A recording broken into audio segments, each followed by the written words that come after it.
OpenAI and the UK government have shaken hands, metaphorically, on a new partnership to bring AI into public services like education, defence, and even the justice system.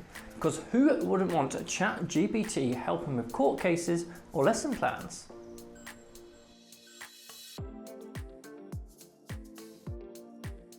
My name is Jack Reivers and welcome to episode 100 of Tax Tidbits, where the UK's deal with OpenAI aims to boost productivity and maybe, just maybe, breathe some life into the UK's sluggish economy. OpenAI might get access to government data in exchange for developing safeguards to protect the public, and the firm will provide more investment in AI infrastructure in the UK, such as building or expanding data centres. It's not legally binding, but it does show the UK is betting big on AI, though whether it's a brilliant leap forward or a Black Mirror episode in the making remains to be seen. For businesses, this could mean faster access to smarter tools, but also stiffer competition if you're not keeping up with the times. HMRC has finally pulled the plug on making tax digital for corporation tax. Not exactly a shocker, given it had been sitting on the back burner for so long it was practically gathering cobwebs. Hidden in their latest digital transformation roadmap, the tax office quietly admitted that forcing every company ranging from tiny one-man bands to giant multinationals into the same digital system just isn't going to work. Instead, they're promising a more flexible approach, though no one's quite sure what that looks like yet.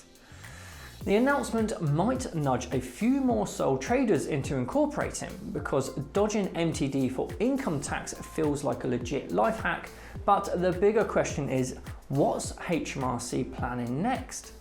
Especially with the tax gap growing and digital compliance tools like nudge letters becoming their go-to strategy. The bottom line is that MTD for corporation tax may be gone, but HMRC's digital makeover isn't over yet. Brace yourself, food prices in the UK are climbing again, and UK households are on track to fork out an extra £275 on food and drink this year. According to World Panel by Numerator, prices jumped 5.2% in the last month alone, the steepest rise since early 2024, pushing more people towards supermarket-owned brands, cheaper shops, and simpler meals. Chocolate, butter, and meat saw the biggest price hikes, while oddly enough, dog food and laundry stuff are getting cheaper.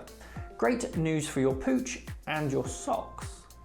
With nearly 1 in 5 households already maxed out on what they can cut back on, many are now keeping meals super simple.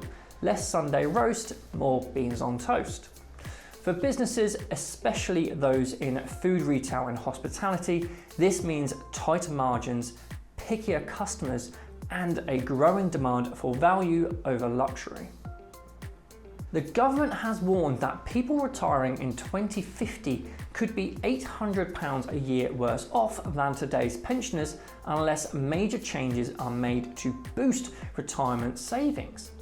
Nearly half of working age adults aren't saving into a private pension, especially low earners, the self-employed, women, and some ethnic groups.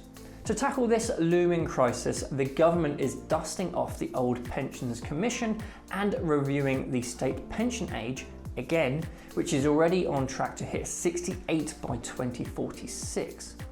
Even with auto-enrolment making progress, millions still aren't saving enough, and experts reckon it's time to get bold, maybe by making pension contributions bigger for businesses. This could mean higher pension costs and tougher talks with employees about pay versus pension contributions. The water industry in England and Wales is in for its biggest shake-up in over 30 years, thanks to Sir John Cunliffe's hefty review with 88 recommendations, like giving Ofwat, the current regulator, the boot and turning up the heat on environmental rules. This sector has been widely criticised for leaky pipes, sewage spills, and years of underinvestment, leaving it creaky and expensive to fix. Water companies are about to splash out over £100 billion on fixing things, but your water bill? Yeah, it's probably gonna jump about 30% in the next 5 years to pay for all that TLC. The report pushes for smarter, steady investment to avoid future bill shock. So yes, things should get better, but it'll cost more, and fixing decades of neglect won't be a quick or cheap turn. For businesses, this means higher operating costs as water bills climb and compliance with stricter environmental rules tightens up. And there you have it. That's all for this week's episode. If you enjoyed this video, make sure to like and subscribe. Catch you next time on Tax Tidbits.